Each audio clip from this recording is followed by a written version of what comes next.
வளல் media நேயர்கள் எல்லோருக்கும் வணக்கம். மதுரையில் ஒரு கல்லூரி மாணவி வேகமாக உடல் எடையை குறைக்கணுன்றதுக்காக யூடியூப்பில் ஒரு வீடியோ பார்த்து வெங்காரம்ன்ற ஒரு பொருளை சாப்பிட்ருக்காங்க. அதன் விளைவாக அவங்களுக்கு மருத்துவமனையில் சேர்த்துருக்காங்க. அதனால் பிரச்சனை ஏற்பட்டு அதுக்கு பிறகு அவங்க இறந்துட்டாங்க.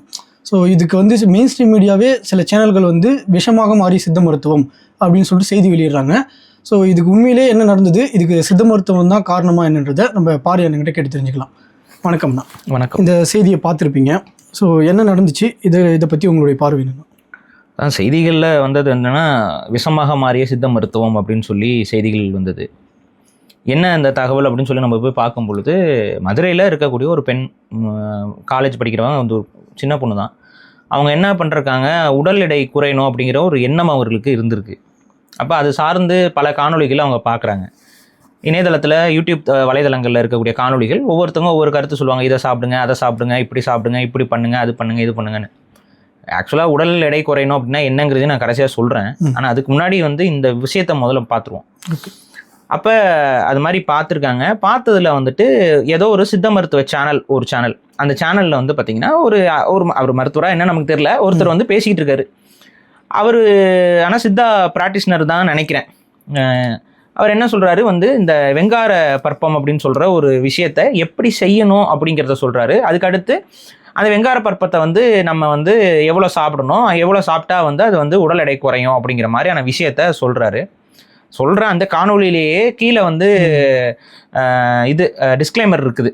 டிஸ்க்ளைமர் என்ன போட்டிருக்காங்கன்னு பார்த்தீங்கன்னா, முறையான சித்த மருத்துவ நிபுணர்கள் இல்லை சித்த மருத்துவர்கள்கிட்ட ஆலோசனை பெற்று தான் மருந்துகளை பயன்படுத்தணும் அப்படிங்கிறத அவங்க கீழே ஒரு காமனான ஒரு டிஸ்கிரிப்ஷனை அவங்க போட்டிருக்காங்க. அவங்க சேனல் எல்லா வீடியோஸ்லையுமே அது கீழே அந்த டிஸ்கிரிப்ஷன் ஓடிக்கிட்டு இருக்கு. ஓகே. இப்போ என்ன ஆயிருக்குன்னு பார்த்தீங்கன்னா, இந்த வீடியோவை அவங்க பார்த்துருக்காங்க. பார்த்துட்டு அப்படியே போயிட்டு கடையில் போயிட்டு, அதாவது சித்த மருத்துவ கடைகளில் போயிட்டு வெங்காரம் அப்படின்னு சொல்லி கேட்டிருக்காங்க. அவங்களும் அந்த வெங்காரம்ங்கிறத கொடுத்துருக்குறாங்க. கொடுத்தோன்னே அதை வாங்கிட்டு அப்படியே எடுத்து சாப்பிட்ருக்காங்க. எந்த அளவு சாப்பிட்டாங்க என்னங்கிறது நமக்கு தகவல் இல்லை. சாப்பிட்ட உடனே அவங்களுக்கு பார்த்தீங்கன்னா ஒரு மணி நேரம் 1.5 மணி நேரத்தில் வயிற்றில் பெரிய பெயின் ஏற்பட்டு, அப்புறம் வாமிட், அதுக்கப்புறம் வயிற்றுப்போக்கு ஏற்பட்டிருக்கு. அந்த வயிற்றுப்போக்கில் ரத்தப்போக்கும் ஏற்பட்டிருக்கு. ஒரு மாதிரி பயம் வந்தோடனே ஹாஸ்பிட்டலுக்கு போயிருக்காங்க. ஹாஸ்பிட்டலுக்கு போனோடனே ட்ரிப்ஸ் ஏற்றிருக்காங்க. இயல்பாகவே நீங்கள் அலோபதி மருத்துவர்கள் போனீங்கன்னா முதல் உதவி மாதிரி அது ட்ரிப்ஸ் ஏற்றுறது. ஏன்னா அந்த வயிற்றில் இந்த மாதிரி பிரச்சனை எல்லாம் உடம்பு தான் தன்னை ஹீல் பண்ணணும். ஸோ ஆட்டோமேட்டிக்காக அதுக்கு தகுந்த மாதிரியான ஆன்டிபயோட்டிக் இதெல்லாம் போட்டுட்டு ட்ரிப்ஸ் ஏற்றுவாங்க. இதுதான் நடக்கும். அது பண்ணியிருக்காங்க. இருந்தும் அந்த உடம்பு சரி ஆகலை. திரும்ப அந்த ரத்தப்போக்கு இதெல்லாம் கொஞ்சம் அதிகரிச்சிருக்கு. இந்த நிலையில் அந்த பெண் பிள்ளை இறந்துடுறாங்க. சிறுமி தான். அவங்க பெரியவங்களாம் கூட இல்லை, கல்லூரி மாணவி. அவங்க இறந்துடுறாங்க. இது நம்ம எதிர்பார்க்க முடியாத ஒரு துக்க நிகழ்வு தான். அப்போ அவங்க அப்பா அம்மாலாம் பேசுகிறாங்க. அதெல்லாம் ஊடகங்கள் எடுத்து பதிவு பண்ணுறாங்க. இப்போ இங்கே பிரச்சனை எங்கேருந்து ஆரம்பிக்குது அப்படின்னு பார்த்தீங்கன்னா, இதை 2 விதமாக பார்க்கணும். ஒரு மருத்துவர் ஒரு மருத்துவ விஷயத்த சொல்கிறாரு. இப்போ எடுத்துக்காட்டுக்கு இப்போ ஒரு அலோபதி மருத்துவர் இருக்கார். இப்போ ஒரு அலோபதி மருத்துவர் என்ன சொல்கிறாருன்னா, ஹேர் பிளான்டேஷனை பற்றி பேசுகிறாருன்னு வைங்க. இது அலோபதியிலே இன்றைக்கெல்லாம் பண்ணுறாங்கல்ல, இந்த முடியை நட்டு வைக்கிறது இதெல்லாம் பண்ணுறாங்க. இப்போ ஹேர் பிளான்டேஷன் பண்ணும்போது என்ன சொல்கிறாங்கன்னா, உங்களுடைய இந்த முடியை எடுத்து நாங்கள் இதை எடுத்து அதை நாங்கள் உங்களோட இதில் சொருகுவோம், இது மாதிரிலாம் சொல்லி அந்த இது பண்ணுறாங்கல்ல, இதுக்கான எக்ஸ்ப்ளனேஷன்லாம் சொல்கிறாங்க எப்படி பண்ணணும் போகணும்னு.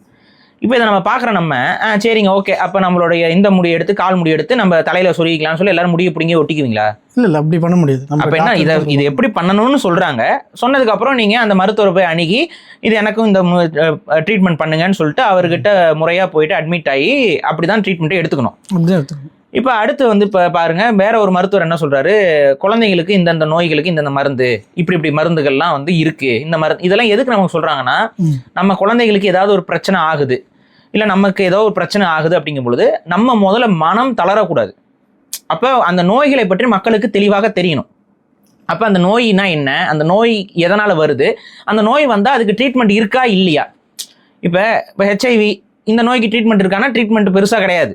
ஆனால் ஹெச்ஐவி வந்துச்சுன்னா என்ன பண்ணணும் அப்படிங்கிறதுக்கு ஒரு டாக்டர் பேசிக்கிட்டு இருப்பாரு. ஒரு நாலேஜபிளா அதை ஒரு அறிவை அவங்க காணொலிகள் மூலமாக இது மூலமாக பண்ணுவாங்க. எதுக்கு அப்படின்னா, அதை பார்த்துட்டு இப்போ இவர்கள் சொல்றது படி சொல்யூஷன் இருக்கு போல, அப்போ இந்த சொல்யூஷனுக்கு நம்ம அவர்கிட்ட போகணும். அதுக்காகத்தான் டாக்டர்கள் ஒரு அவேர்னஸாக தான் இந்த வீடியோக்களை பதிவு செய்கிறாங்க. இது அலோபதி மருத்துவர் தான், மாடர்ன் மெடிசனை ப்ராக்டிஸ் பண்ணுற மருத்துவரும் இந்த நோக்கத்துக்கு தான் செய்கிறாரு. சித்த மருத்துவத்தை ப்ராக்டிஸ் பண்ணுறவங்களும் இந்த நோக்கத்துக்கு தான் செய்கிறாங்க. எப்படி மாடர்ன் மெடிசன்ல சில போலி மருத்துவர்கள் இருக்கிறாங்களோ அதே போல சித்த மருத்துவத்திலையும் சில போலியான நபர்கள் இருக்க தான் செய்வாங்க. போலி மருத்துவர்கள் இருப்பாங்க. அவங்க படிச்சிருக்க மாட்டாங்க, சித்தாவை பற்றியான அடிப்படை தெரியாது, இருந்தாலும் தன்னை சித்த மருத்துவம்னு சொல்லிட்டு எதையாவது ஒரு பொருளை வித்துக்கிட்டு இருப்பாங்க. இந்த மாதிரி ஏமாத்துறவங்க எல்லா தரப்புலையும் இருப்பாங்க. மாடர்ன் மெடிசன்லையும் இருக்கிறாங்க, சித்தா மெடிசன்லையும் இருக்காங்க, ஹோமியோபதிலையும் இருக்காங்க. எல்லா விதமான மருத்துவத்துறையிலையும் போலியானவர்கள் இருப்பாங்க.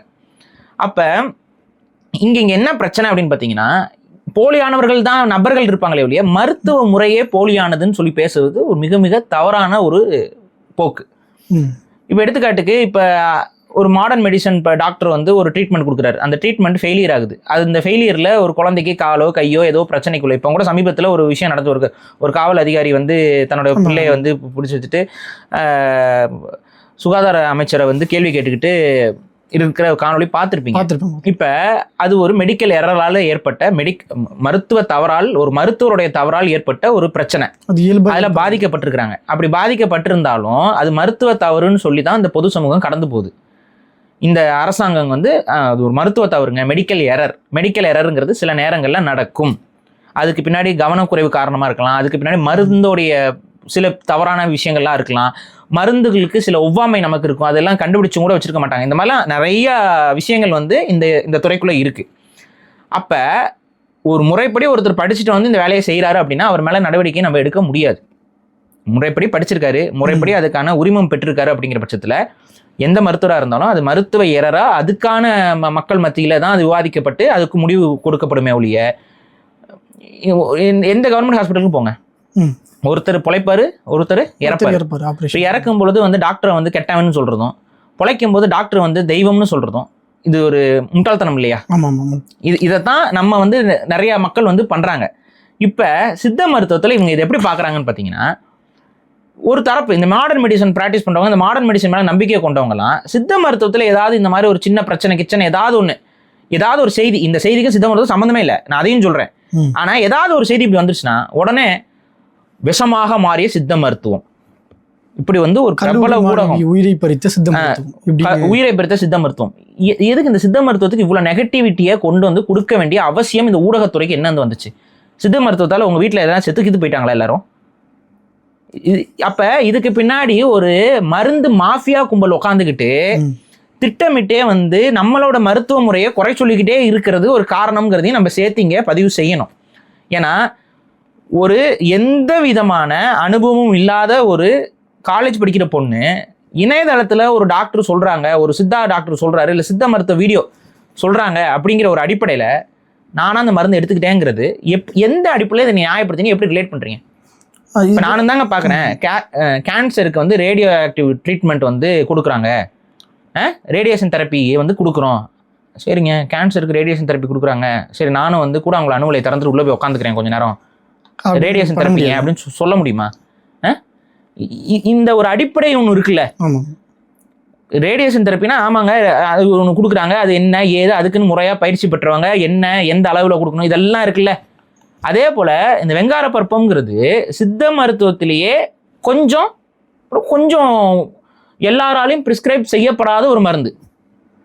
இதை கரெக்டாக ப்ரிஸ்கிரைப் பண்ணணும் அப்படின்னா அதுக்கு அந்த சித்த மருத்துவருக்கு ஒரு போதுமான அனுபவம் இருக்கணும். ஒருத்தவங்க உடம்புக்கு எந்த அளவு இதெல்லாம் வந்து சித்த மருத்துவர்கள்ட்ட கேட்டிங்கன்னா அவங்க என்ன சொல்கிறாங்கன்னா, நான் வந்து அழைச்சி கேட்டேன், இந்த இதை எப்படிங்க ப்ரிஸ்கிரைப் பண்ணுவீங்க அப்படின்னு கேட்கும்பொழுது, முதல்ல இந்த வெங்காரம்ங்கிறது, இந்த வெங்கார பற்பம்ங்கிறது சித்த மருத்துவத்திற்குள்ளே வருமா அப்படின்னா ஆமாம், இது சித்த மருந்து தான். வெங்கார பற்பம்ங்கிறது சித்த மருத்துவத்துக்குள்ளே வர ஒரு மருந்து தான். ஆனால் இந்த வெங்காரம்ங்கிறது என்ன அப்படின்னு பார்த்தீங்கன்னா, போரெக்ஸ் அப்படிங்கிற ஒரு உப்பு வகையை சார்ந்த ஒரு உப்பு மாதிரி இருக்கும். அது உப்பு தான், அது ஒரு உப்பு இது குடும்பத்தில் வரக்கூடிய ஒரு விஷத்தன்மை கொண்ட உப்பு. இப்போ இங்கே பிரச்சனை என்னன்னா, நிறைய பேர் கேட்கறது, எங்க விஷத்தன்மை கொண்ட உப்புன்னு சொல்றீங்க, அப்புறம் அதை மருந்துன்னு சொல்றீங்க, என்ன அப்படின்னு கமெண்ட்ல நிறைய பேர் கேட்குறாங்க. இப்போ பழனி கோயிலுக்குலாம் போறீங்களா, வரீங்களா, சாமி கும்பிட்றீங்களா, நவபாசன சிலைன்னு இருக்குல்ல, பாசானம்னா என்ன? பாசானம்ங்கிறது தான் பாய்சன். பாசானம்ங்கிற வார்த்தை தான் பாய்சன்கிற ஆங்கில வார்த்தையாவே மாறி இருக்கு. பாசானம்ங்கிறது விஷம். 9 வகையான விஷத்தை சரிவர அளவுல கலக்கும் பொழுது அந்த விஷங்கள் 9 நச்சுக்களாக இருந்தாலும் அது உடம்பை குணப்படுத்தக்கூடிய அருமருந்தாக மாற்ற முடியும். இதுதான் சித்த மருத்துவத்துடைய அல்டிமேட் ஸ்பெஷாலிட்டியே. நஞ்சும் கூட அளவு அறிஞ்சு எடுத்துக்கொள்ளும் போது அது மருந்து. அளவுக்கு மீறினால் அமிர்தமும் நஞ்சு. இதை நீங்கள் நம்ம பழமொழிகளில் கேள்விப்பட்டிருப்போம். அலோபதியில் கூட இந்த பாம்புடைய விஷத்துலேருந்து தான் அதுக்கான விஷ முறிவே தயாரிக்கிறாங்க.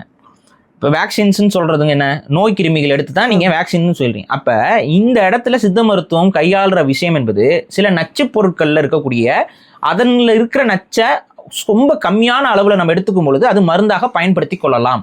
ரொம்ப எளிமையாக புரிகிறபடி சொன்னோம்னா, நம்ம வயிற்று புழுக்கள், வயிற்று பூச்சி, கீரிப்பூச்சின்னு சொல்லுவோம். உங்களுக்கு எல்லாருக்கும் தெரியும், குழந்தைகளுக்குலாம் அதிகமாக கீரிப்பூச்சி வரும்.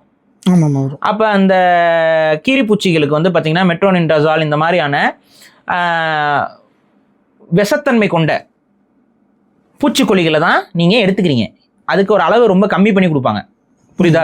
புரியுது. இது என்னன்னா, நீங்கள் சாப்பிட்றது வந்து பூச்சி மருந்து தான், ஆனால் அளவு கம்மியாக அந்த பூச்சி மருந்து தானே குடிக்கிறீங்க, குழந்தைக்கு கொடுக்குறீங்கல்ல. ஆனால் இந்த பூச்சி மருந்து நீங்களா கொண்டு போய் வாங்கி கொண்டு கொடுத்தீங்கன்னா கொடுக்கக்கூடாது. அது டாக்டர் தான். அதான் நான் எடுத்துக்காட்ட சொல்கிறேன். இந்த நாய்களுக்கெல்லாம் வந்து டிவார்மிங் மாத்திரைன்னு ஒன்று கொடுப்பாங்க. அதுதான் அந்த டிவார்மிங்னா பூச்சி மருந்து. சரியா? ஏன்னா நாய்கள் வந்து கண்ட இடத்துல வாயில வைக்கிறது போதுங்கிறது. இதே போல் டிவார்மிங் மாத்திரையை வந்து குழந்தைகளுக்கும் கொடுப்பாங்க. டிவார்மிங் மாத்திரை கொடுப்பாங்க. இந்த டிவார்மிங் மாத்திரைங்கிறது என்னன்னா வேற ஒன்றும் இல்லை, வயிற்று பூச்சியை நீக்கிற மருந்து. இது மருந்துன்னு தான் சொல்லுவாங்க. இதை யாரும் விஷம்னு சொல்ல மாட்டாங்க. ஆனா அந்த டிவார்மிங்ல இருக்கிற இன்கிரீடியன்ஸ் எடுத்து போய் பாருங்க, அவைகள் பெஸ்டிசைட்ஸ் தான், பூச்சி மருந்துகள் தான். அவைகள் முழுக்க பூச்சி மருந்துகள் தான். இப்போ நீங்க கேட்பீங்களா, இன்னுங்க விஷத்தை வந்து நீங்க மருந்தை எப்படிங்க விற்கலாம் அப்படின்னு வந்து எந்த மாடர்ன் மெடிசன் டாக்டர்கிட்ட போய் நீங்க கேட்டீங்க? ஏன்னா இந்த மருந்தை யாரும் நீங்க எடுத்து குடிக்கிறது இல்லை தானா. புரியுதா? இது ஒரு அளவு கொடுப்பாங்க, எத்தனை எம்ஜி அப்படின்னு சொல்லி ஒரு அளவு இருக்கும். இந்த மருந்துல எத்தனை லிட்டர், எத்தனை இதுக்கு, எத்தனை எம்எல்க்கு, எத்தனை எம்ஜி மைக்ரோகிராம்ல உள்ள அந்த மருந்து இருக்கு அப்படிங்கிறதான் பார்க்கணும். இந்த எம்ஜியில் நீங்கள் போய்க்கிட்டீங்கன்னா உடம்பு எடைக்கு தகுந்த மாதிரி அவங்க கொடுப்பாங்க. இப்போ எடுத்துக்காட்டுக்கு குழந்தை ஒரு எடையில இருக்கும், அந்த குழந்தை எடைக்கு தகுந்த மாதிரி வீரியமான மருந்தை கொடுப்பாங்க. இப்போ குழந்தைக்கு இருக்க மருந்து நீங்கள் சாப்பிட்டீங்கன்னு வைங்களேன், உங்களுக்கு அந்த மருந்து கேட்காது. ஏன்னா அது குழந்தைக்கு தயாரிக்கிறது. புரியுதா? குழந்தைக்கு இருக்க மருந்து பத்தாது உங்க உடம்புக்கு, அதோட விஷத்தன்மை போதுமானதா இருக்காது. ஆனா குழந்தைக்கு அதுவே போதும். நம்ம சாப்பிட்ற டோசேஜை குழந்தைக்கு கொடுத்தா குழந்தைக்கு ஆபத்து, உயிருக்கே ஆபத்து. புரியுதா? அதனால தான் இந்த பூச்சி மருந்து இந்த மாதிரி இருக்கிற விஷயங்கள் எல்லாம் மெடிக்கல் ஷாப்பில் போயிட்டு நீங்கள் சும்மா கேட்டீங்க அப்படின்னா யாருக்குன்னு கேட்பாங்க. குழந்தைக்கு அப்படின்னா எந்த வயசுன்னு கேட்பாங்க. அந்த வயசுக்கு அந்த குழந்தைக்கு தான் மெடிக்கல் ஷாப்பில் எடுத்து கொடுப்பாங்க. ஆனால் இதுவே தவறான முறை. புரியுதா? ப்ராப்பராக இந்த பூச்சி மருந்து இவைகள் எல்லாம் டாக்டர் பிரிஸ்கிரிப்ஷன் இல்லாமல் கொடுக்கக்கூடாதுங்கிறது சட்டம். மெடிக்கலில் கூட நீங்கள் நார்மலாக வந்து ஆன்டிபயோட்டிக்ங்கிறது என்ன? ஆன்டிபயோட்டிக் நீங்கள் அளவுக்கு அதிகமாக எடுத்துக்கிட்டிங்கன்னா நம்ம செத்துருவோம். ஆனால் மெடிக்கலில் பார்த்துங்க, மெடிக்கலில் வந்து அவங்க என்ன நோய் என்ன பிரச்சனை சொல்கிறாங்க அவங்கள தான் எடுத்து கொடுக்குறாங்க. பிஃபார்ம் தான் படிச்சிருப்பாங்க அதிகபட்சம். அந்த பிஃபார்ம் படிக்கிறது அதுக்கு தான். அவங்க அந்த பிஃபார்ம் படிக்கிறது அவங்களுக்கு அந்த டோசேஜ் லெவலில் அவங்களுக்கு தெரியும். ஆனால் ப்ரிஸ்கிரிப்ஷன் கேட்கறது இல்லை. ப்ரிஸ்கிரிப்ஷன் நீங்கள் கேட்காம இருக்கிறது தப்பு. புரியுதுங்களா? ஆனால் அவங்க அந்த பிஃபார்ம் படித்தவங்க அங்கே உள்ளே இருக்கும் பொழுது அவங்க என்ன பண்ணுவாங்கன்னா என்ன ஏதுன்னு கேட்பாங்க. உங்களுக்கு யாருக்கு கேட்குறீங்கன்னு கேட்பாங்க. இதெல்லாம் பேசிக்கு. ஸோ சிலர் வந்து அதை கேட்காம கொடுக்குறதும் இருக்கு இல்லைன்னு நான் சொல்லலை. ஆனால் இந்த முறைகள்லாம் மாறணும்னு நான் சொல்கிறேன். இன்னைக்கு ஏன் அதை நான் சொல்கிறேன்னு பாருங்க.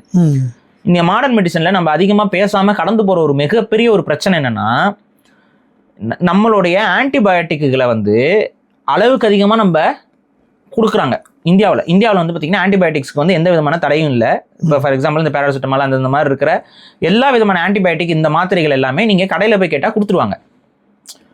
ப்ராப்பர் ப்ரிஸ்கிரிப்ஷன் இருக்குதா இல்லையாங்கிறதெல்லாம் அவங்க பார்க்க மாட்டாங்க. உங்களுக்கு எதுவாக இருந்தாலும் காய்ச்சல் வருதா, இதை சாப்பிடு, இதை சாப்பிடுன்னு. இது என்ன ஆயிடுதுன்னு பார்த்தீங்கன்னா, இது வந்து நோய் கிருமிகளுக்கு ரெசிஸ்டன்ஸ் உருவாக்கிடுது. புரியுதா? முறையாக உடம்பே க்யூர் பண்ண முடிஞ்ச ஒரு விஷயத்தில் நீங்கள் சம்மந்தம் இல்லாமல் இந்த மருந்துகளை சாப்பிடும்போது இதுலேருந்து தப்பிக்கக்கூடிய நோய் கிருமிகள் இருக்கும்ல. எப்பவுமே இப்போ பூச்சிக்கொல்லி போடுறீங்கன்னா அந்த பூச்சிக்கொல்லியில் ஒரு சில பூச்சிகள் தப்பிக்கும். அதான் ரெசிஸ்டன்ட் பாக்டீரியாஸ்ன்னு சொல்லுவாங்க, ரெசிஸ்டன்ட் வைரஸ்ன்னு சொல்லுவாங்க. இந்த இதெல்லாம் வந்து ஒரு மருந்துக்கு, ஒரு விஷத்துக்கு அழியாத தன்மையை அது தகவமைச்சுக்கும். இதுதான் இயற்கை. எல்லாத்தையும் அப்படி சாடிச்சோம்னா அது ரெசிஸ்டண்ட்டோட ஒன்று உயிர் வரும். இப்போ இந்த ரெசிஸ்டன்ட் வந்துருச்சுன்னா அடுத்து என்ன ஆகும்னு பார்த்தீங்கன்னா, இதோட ஜென்ரேஷனுக்கு வந்து அந்த ரெசிஸ்டன்ஸ் அதிகமாக இருக்கும். அதாவது எதிர்ப்பு சக்தி. இதை உங்களுக்கு எளிமையாக புரியுற மாதிரி நான் சொல்லணும் அப்படின்னா, நம்ம எல்லாருக்குமே சின்ன வயசுல நம்ம பார்த்துருப்போம். இந்த புதுசா அந்த ஆல் அவுட் அப்ப இருக்குல்ல, அந்த ஃபிளிக் பாயிண்ட்ல சொருகுனா ஒரு ஆல் அவுட். ஆமாம், ஆல் அவுட், புது ஆல் அவுட். ஆமாம் இருந்துச்சு. அந்த முதல்ல நம்மளா சின்ன பையனா இருக்கும்போது அந்த ஆல் அவுட் வந்து அப்பதான் இந்தியாவுக்குள்ள வந்தது. அப்ப அந்த ஆல் அவுட்டை வாங்கி வீட்டில் போட்டிங்க அப்படின்னா கொசு எல்லாமே உடனே செத்து போயிடும். காரணம் என்னன்னா அந்த ஆல் அவுட்ல இருக்கிற அந்த விஷத்தன்மைக்கு அன்றைய காலகட்ட கொசுக்கள் எதுவுமே தங்களை தகவமைச்சு கொள்ளவில்லை. இப்ப 1000 கொசு அன்னைக்கு இருந்திருக்கும். அந்த 1000 கொசுல இந்த ஆல் அவுட்டை வைக்கும் பொழுது கிட்டத்தட்ட வந்து 1000 கொசுவும் செத்துருக்கும். அதுல வந்து பாத்தீங்கன்னா 1-2 கொசு பொழைச்சிருக்கும். இந்த 1-2 கொசு தான் அடுத்த இனப்பெருக்கத்தை உருவாக்கும். அப்ப அந்த இதுல அடுத்த 1000த்துல பாதிக்கு பாதி சாகாத தன்மை கொண்ட ஜெனரேஷன் உருவாகும். இப்ப எதுவுமே சாக மாட்டுது. இது கால ஓட்டத்துல என்ன ஆகுதுன்னா, இன்னைக்கு அந்த பழைய மருந்து இருக்கிற ஆல் அவுட்டை நீங்க இன்னைக்கு பயன்படுத்தினீங்க அப்படின்னா சாக மாட்டேங்குது. வெளிப்படையா சொன்னா இன்னைக்கு அந்த ஆல் அவுட் வந்து முன்னாடிலாம் அந்த நெடியெல்லாம் பெருசா தெரியாது. இன்னைக்கு நீங்க அவ்வளவு நெடி அடிக்குது. நம்ம வீட்டுக்கு நம்ம ரூமுக்குள்ள வந்தா நமக்கு ஒத்துக்காத அளவுக்கு நெடி அடிக்குது. இருந்தாலும் கொசு வந்து அந்த ஆல் அவுட்டோட வெண்ட் மேலேயே உட்காந்துட்டு இருக்கும். உட்காந்து அப்படி கையை காலை அப்படி அசைச்சிட்டு இருக்கும், குளிர் காஞ்சிட்டு இருக்கும். கொசு வத்திக்கு கூட சாக மாட்டேது, எதுக்குமே சாக மாட்டேது. இப்ப அப்ப இதுதான் ரெசிஸ்டன்டான கொசுக்களை நம்ம இந்த விஷத்தன்மை மூலியமா நம்ம உருவாக்கிக்கிட்டோம். புரியுதுங்களா? இதே தான் இது கொசுக்கு இருக்கு எப்படி இருக்கோ அதே மாதிரி தான் வயிற்று பூச்சிக்கு, வயிற்று புழுக்கு, வயிற்றுல இருக்கக்கூடிய கிருமிகளுக்கு, பாக்டீரியாக்களுக்கு எல்லாத்துக்குமே பொருந்தும். அப்ப இன்னைக்கு இந்தியாவில் ஒரு பெரிய பிரச்சனை என்ன தெரியுங்களா? ரெசிஸ்டன்ட் பாக்டீரியாக்கள் உருவாயிருச்சு இன்னைக்கு இந்தியாவில். நோய் பரப்பக்கூடிய கிருமிகள்ல ரெசிஸ்டன்ஸ் தன்மையோடு இருக்கக்கூடிய கிருமிகள். அப்ப அந்த கிருமிகளுக்கு இப்ப இருக்கிற மருந்துகள் எதுவுமே கேட்காது. இப்ப இந்த நோய் நமக்கு பாதிப்புக்குள்ளாகும் போது நமக்கு இந்த மருந்துகள் எதுவுமே கை கொடுக்காது. அப்ப ஆட்டோமேட்டிக்கா என்ன ஆகுதுன்னு பாக்குறீங்கன்னா, நம்ம உடம்பு தான் திரும்ப அதுக்கான நோய் எதிர்ப்பு சக்தியை உருவாக்கி அது சண்டை போட்டு அதுல இருந்து நம்மளை காப்பாற்றி எடுத்துட்டு வரணும். சிலருக்கு அதை காப்பாற்றுற அளவுக்கு நோய் எதிர்ப்பு சக்தி இல்லாம போறக்கும் வாய்ப்பு உண்டு. இது நடந்துகிட்டு இருக்கு. அப்ப இதெல்லாம் இந்த குறைபாடுகள்லாம் இன்னைக்கு இருக்கக்கூடிய மாடர்ன் மெடிசன்லயும் இருக்கு. இந்த மாடர்ன் மெடிசன்ல குறைபாடு நான் சொல்ல, அதாவது இந்த மாடர்ன் மெடிசனை நம்ம எப்படி இம்ப்ளிமெண்ட் பண்ணியிருக்கோம் இந்தியாவில். இப்போ நீங்கள் இந்தியாவில் மாடர்ன் மெடிசன் என்ன, நம்ம ஒரு இடத்துக்கு போகிறோம், ஒரு மாத்திரை கேட்டோம் கொடுக்குறாங்க அப்படின்னா வாங்கிட்டு வரோம்ல, இதுவே முதல்ல தப்பு. இப்போ இந்த தவறை சுட்டி காட்டுவதற்கு உயிரை கொன்ற அலோபதி மருத்துவம்னு ஏதாவது ஒரு செய்தி ஊடகம் போடுமா? அப்படி போட்டா இந்த மாடர்ன் மெடிசனை பிராக்டிஸ் பண்ற டாக்டர்ஸ், மருந்து கம்பெனிகள் எல்லாம் அந்த ஊடகத்தின் மேல வழக்கு பதிவு பண்ணிடுவாங்க. சும்மா விட மாட்டாங்க. வழக்கு பதிவு பண்ணி அந்த ஊடகத்தை மன்னிப்பு கேட்க வைப்பாங்க. ஆனா இன்னைக்கு பிரபல ஊடகங்கள் சித்த மருத்துவம் வந்து ஒரு குழந்தைய கொன்றுச்சு, ஒரு பிள்ளைய கொன்றுச்சுன்னு சொல்லி செய்தி அவங்க போடுறாங்க. எவ்வளவு ஒரு அநாகரிகமான ஒரு போக்கு. நீங்க எந்த விதமான ஒரு வழிகாட்டலும் இல்லாம, எந்தவித நிபுணர்கள்ட்டையும் கலந்து பேசாம, அவங்களுடைய அறிவுரை இல்லாம நீங்களா ஒரு விஷயத்தை எடுத்து வாயில போட்டுக்கிட்டா அதற்கு பொறுப்பு எப்படி, யாரு கேட்டா வந்துட்டு இது எப்படி, இது எதுக்கு நீங்க வீடியோ போடுறீங்க அப்படின்னா, அப்ப எதுக்கு இப்ப டாக்டர்ஸ்லாம் எதுக்கு சேனல் நடத்திட்டு இருக்காங்க? வீடியோ போகிறது மட்டும் இல்லைங்கன்னா, அதாவது தடை பண்ணணும். அந்த மாதிரி யூடியூப் சேனல்ஸை தடை பண்ணணும். வீடியோ போட்டு இவரு கூட கைது பண்ணணும் அப்படின்றது மாதிரி தான் கமெண்ட்ஸில் மக்கள் அப்படிதான் பண்றாங்க. இதுதான் நான் கேட்குறேன். நான் இது எந்த விதத்தில் எப்படி அவர் பொறுப்பாக முடியும்? ரெண்டாவது, அந்த காணொலியில் அவர் மிக தெளிவாக சொல்றாரு, கிராம், மில்லி கிராம்னு ஒரு வார்த்தையை பயன்படுத்துறாரு. அது நீங்க கவனிச்சிங்கன்னா தெரியும். அவர் மில்லிகிராம் அளவு அப்படின்னு சொல்லி ஒன்று சொல்றாரு. மில்லிகிராம்ங்கிறது என்ன? மில்லிகிராம் எப்படி நீங்க எடுப்பீங்க? ரொம்ப கம்மி. இந்த பெண்மணிக்கு அது தெரியாம இருந்திருக்குது பாவம். எந்த அளவு எடுக்கணும், என்ன, அது ஒரு விஷ பொருள். இதனாலதான் நம்ம என்ன சொல்றோம், இணையத்துல என்ன வேணாலும் எல்லாரும் சொல்லியிருப்பாங்க. முதல்ல வந்து அதுக்கு தகுந்த ஒரு விஷயத்துல நிபுணராக இருக்கிறவங்கள தெரிஞ்சு வச்சுக்கோங்க. இது நம்மளே ஒரு பல காணொலிகளுக்கு முன்னாடி ஒரு காணொலி பேசியிருப்போம். அந்த காணொலி நான் தெளிவா சொன்னதுன்னா, சித்த மருத்துவத்துக்கு போறதுக்கு முன்னாடி சித்த மருத்துவத்துல யாரு சரியான மருத்துவருங்கிறத உங்களுக்கு பிரிச்சு பார்க்க தெரியணும். அரசாங்கம் அங்கீகரிச்ச சர்டிபிகேட் அவங்க வச்சிருப்பாங்க, அவங்க டிஸ்பிளேலயே வச்சிருப்பாங்க. அதை முதல்ல முறைப்படி சரிபார்த்து கொள்ளுங்கள். அது போக ஒரு மருத்துவரை நீங்க சந்திக்கும் பொழுது அக்கம் பக்கத்துல, அதாவது உங்களுக்கு தெரிஞ்சவங்க யாராவது ஒருத்தவங்க அவர் நல்ல மருத்துவர் அப்படிங்கிற ஒரு அடிப்படை, அந்த ஒரு வழிகாட்டலின் அடிப்படையில போங்க. அவர் முறைப்படி BSMS படிச்சவரான்னு பாருங்க, bachelor of Siddha medicine science, BSMS படிச்சவரான்னு பாருங்க. அதே போல ஆயுர்வேதானா BAMS படிச்சவங்களான்னு பாருங்க. இவங்க ஒன்னா முறைப்படி படிச்சிருக்கணும். இல்லைன்னா பாரம்பரிய மருத்துவராக இருக்கும் பட்சத்துல அவருக்கு அரசாங்கம் ஒரு அங்கீகாரம் பண்ண ஒரு சான்றிதழ் கொடுத்துருப்பாங்க. அவங்க 2 பேர் மட்டும்தான் சித்த மருத்துவத்தை பிராக்டிஸ் பண்ணுவதற்கும் மருந்து தயாரிப்பதற்கும் உரிமம் பெற்றவர்கள். இதை முதல்ல வந்து தெரிஞ்சுக்கோங்க. ஸோ BSMS அவங்க வந்து அங்கீகரிக்கப்பட்ட சித்த மருத்துவரான்னு முதல்ல பார்த்துட்டு ஒரு சித்த மருத்துவரை அணுகுங்க. இப்போ இது சித்த மருத்துவருக்கு மட்டும் கிடையாது. இப்போ ஒரு டாக்டர்னு ஒருத்தர் சொல்லிட்டு உட்காந்துருக்காரு, நீங்க என்ன பண்ணுவீங்க? அவர் எழுதி வச்சிருப்பாரு. அதே சமயத்தில் அவர் படிச்ச அந்த ப்ராக்டிசிங் சர்டிஃபிகேட்டையும் அவர் நீங்க எல்லா கிளினிக்கு போனீங்கனாலும் அவங்களுடைய இந்த மெடிசனல் ப்ராக்டிசிங் நம்பரை வந்து போட்டு வச்சிருப்பாங்க. நீங்க பார்த்துருப்பீங்க, ஒரு சின்னதாக ஃப்ரேம் போட்டு எங்கேயா மாட்டிருப்பாங்க. அந்த நம்பர் வந்து யூனிக், அவங்களுக்கான நம்பர். அது அவங்க படிச்சுட்டு பட்டம் முடிச்சு வரும் பொழுது அவங்களுக்கு அந்த நம்பர் கொடுக்கப்பட்டுரும். அதே தான் மித்த மருத்துவத்துக்கும், சித்த மருத்துவத்துக்கும் அதே தான், ஆயுர்வேதத்துக்கும் அதே தான். ஒருத்தர் மருத்துவர்னு சொல்லிக்கிறாருன்னா அரசாங்கம் அங்கீகரிக்கணும் அவரை, அவர் படிச்சிருக்காருன்னு. இதை முதல்ல தெரிஞ்சுக்கிட்டு ஒரு மருத்துவரை நீங்கள் அணுகுங்க, அப்பதான் அவர் மருத்துவர். இவங்க என்னன்னா சித்த மருத்துவர் அப்படின்னாவே என்ன நினைச்சுக்கிறாங்கன்னா, எந்த வித அங்கீகாரமும் இல்லாமல் காட்டுக்குள்ள வந்து வெளியில வருவாரு, அவர் வந்தோடனே அவர்கிட்ட போயிட்டு யார் வேணாலும் சித்த மருத்துவம் ப்ராக்டிஸ் இதெல்லாம் ரொம்ப தப்பு. அதே மாதிரி சிலர் நான் சித்த மருத்துவர் தான் ஆனால் எனக்கு எந்த அங்கீகாரமும் இல்லைன்னா அவர் சித்த மருத்துவர் இல்லைன்னு தான் அர்த்தம். அவர் யாரும் சித்த மருத்துவர்னு நானும் அங்கீகரிக்க மாட்டேன் அவர் சித்த மருத்துவர்னு. ஒன்னா அரசாங்கம் வந்து பாரம்பரிய மருத்துவம் செய்தவர்னு அங்கீகாரம் பண்ணியிருக்காங்க. இப்போ தாத்தா காலகட்டத்திலிருந்தே வந்து சித்த மருத்துவத்தை ஒரு குடும்பம் ப்ராக்டிஸ் பண்ணுறாங்க அப்படின்னா அவங்க இந்த கல்வி கட்டமைப்பு உருவாக்குறதுக்கு முன்னாடி இருந்தே அவங்க சித்த மருத்துவத்தை ப்ராக்டிஸ் பண்ணிட்டு இருக்காங்க. அவங்களுக்கு அந்த சர்டிஃபிகேட் என்பது கொடுக்கப்பட்டிருக்கும். அவங்க வயசானவங்களா தான் இருப்பாங்க, யாரும் எங்கே இருக்க மாட்டாங்க. ஆனால் சித்த மருத்துவத்தில் செய்முறையை சொல்கிறாங்கன்னா அதனால அவங்க செஞ்சுக்கிறாங்க பார்க்குறவங்க. அலோபதியில் அந்த மாதிரி செய்முறை அப்படிலாம் இல்லை. அதாவது இங்கே என்னன்னா சித்த மருத்துவத்தில் 2 இருக்கு. ஒன்று செல்ஃப், அதாவது எப்படின்னா உங்களை நீங்களே செய்து கொள்ளக்கூடிய செல்ஃப் மெடிக்கேஷன் இல்லை செல்ஃப் கேர் அப்படின்னு சொல்லக்கூடிய சில விஷயங்கள் இருக்கு. எடுத்துக்காட்டுக்கு நான் சொல்கிறேன், காலையில் எழுந்தவுடன் வந்து 2 வேப்ப இலையை வாயில போட்டு மெல்றது உடம்புக்கு நல்லது. ஆமாங்க, நல்லது. வெந்தயம் தண்ணி குடிக்கிறது உடம்புக்கு நல்லது, ஜீரக தண்ணி குடிக்கிறது உடம்புக்கு நல்லது, இந்த மாதிரி சொல்றது இருக்குல்ல. இதை வந்து யாரும் செய்யலாம். ஏன்னா ஜீரக தண்ணியை குடிக்கிறதுனால உங்களுக்கு எந்த பாதிப்பும் இருக்க போறதில்ல, வெந்தய தண்ணி வெந்தய சாப்பிட்றதுனால உங்களுக்கு எந்த பாதிப்பும் இருக்குல்ல. இப்போ எடுத்துக்காட்டுக்கு வந்து காலையில் எழுந்திரிச்சுன்னா வெறும் வயிற்றுல சோத்துக்கத்தாழையோட அந்த வெள்ளை இதை வந்து எடுத்து கழுவிட்டு நீங்க சாப்பிட்டீங்கன்னா உங்க உடம்புக்கு நல்லது அப்படின்னா நல்லதுதான். இதை யாரும் சொல்லலாம். இதெல்லாம் வந்து பாரம்பரிய மருத்துவ குறிப்புகள். இது இயற்கையா கிடைக்கக்கூடிய பொருட்களை எடுத்து நம்ம பயன்படுத்திக்கிறதுக்கான மருத்துவ குறிப்புகள். இந்த மாதிரி மருத்துவ குறிப்புகள் வந்து நமக்கு எந்த பாதிப்பும் இல்லைன்னா விஷத்தன்மை கொண்ட தன்மை அவைகளுக்கு அல்ல. ஆனா பற்பம், அதுக்கப்புறம் இந்த மெட்டல்ஸை வச்சு பயன்படுத்தக்கூடிய சில இதெல்லாம் இருக்கும், பஸ்பம் இதெல்லாம் சொல்லுவாங்கல்ல, தங்க பஸ்பம், அதுக்கப்புறம் அது மாதிரி ஒவ்வொரு மெட்டலுக்கும் வந்து பாதரசத்தை வச்சுலாம் சில மருந்துகள்லாம் வந்துட்டு சித்த மருத்துவத்துல தயாரிப்பாங்க. ஆனா அதெல்லாம் அளவு கரெக்டா இருக்கணும், செய்முறை சரியா செஞ்சிருக்கணும். இதுக்கெல்லாம் வந்து யாரு பொறுப்புனா அந்த மருத்துவர்கள் பொறுப்பு. அந்த மருத்துவர்கள் அவங்க ப்ரிஸ்கிரைப் பண்ணுவாங்க, இந்த கம்பெனியில இதை வாங்கிக்கோங்க, இந்த கம்பெனில இருந்து இதை வாங்கிக்கோங்க அப்படின்னு. சித்த மருத்துவருக்கு அங்கீகரிக்கப்பட்ட கம்பெனிஸ் இருக்கு. அதையும் அரசாங்கம் வந்து தரச்சான்றிதழ் பார்க்குது. அதனால எந்த பாதிப்பும் வராமல் இருக்கிறாங்களாங்கிறத ஆய்வு பண்ணிக்கிட்டு இருப்பாங்க. கலப்படம் இல்லாத பொருளாக இருக்கும். அதனால யாரோ எங்கேயோ ஒருத்தர் செஞ்சு கொடுத்தான்னு எந்த வித பிராண்டும் இல்லாமல் எந்த விதமான அரசு அங்க முத்திரைகளும் இல்லாம நீங்க ஒரு பொருளை வாங்குறது அப்படிங்கிறது எந்த இடத்துல நம்ம யாருக்கு போய் இது பண்ணிக்கிறது? இப்போ மக்களுக்கு ஒரு சில கேள்வி என்னன்னா, இந்த வீடியோவில் அவர் வந்து சொல்லியிருக்கலாம்ல, டிஸ்க்ளைமர் போடுறாங்கன்னா டிஸ்க்ளைமர் வேக வேகமாக ஓடிடுது. அந்த பெண்மணி படிச்சிருக்க மாட்டாங்க, அந்த மாணவி. ஆனால் அவர் சொல்லியிருந்தா ஒருவேளை மருத்துவர் அன்னைக்கு தான் இதை நீங்கள் பண்ணணும்னு அந்த வீடியோவில் சொல்லியிருந்தா அவங்க அன்னைக்கு பண்ணியிருக்க போகிறாங்க. ஆனால் நிறைய பேர் சித்த மருத்துவர்கள் இல்லை அப்படிலாம் இல்லை, சொல்லாமலாம் கிடையாது. நிறைய சித்த மருத்துவர்கள் சொல்கிறவங்க சொல்லிட்டு தான் இருக்கிறாங்க. ஏன் இவங்க பேசின அந்த காணொலியில் மற்ற காணொலிகள்லாம் அவங்க அதை சொல்கிறாங்க. இங்கே பிரச்சனை நீங்கள் என்னன்னு பார்த்தீங்கன்னா, மருத்துவம் அப்படின்னா அது சாதாரண விஷயம் இல்லை. சித்த மருத்துவத்தை நீங்க எல்லாரும் நீங்க நினைச்சுக்கிறது என்னன்னா சாதாரண விஷயம்னு நினைச்சுக்கிட்டு அந்த வேலையை பண்ணிட்டு இருக்கீங்க. சித்த மருத்துவம்ங்கிறதும் இன்னைக்கு நீங்க மாடர்ன் மெடிசன் எந்த அளவுக்கு ரிசர்ச் பேஸ்டோ அதே அளவுக்கு ரிசர்ச் பேஸ்டு தான் சித்த மருத்துவம்.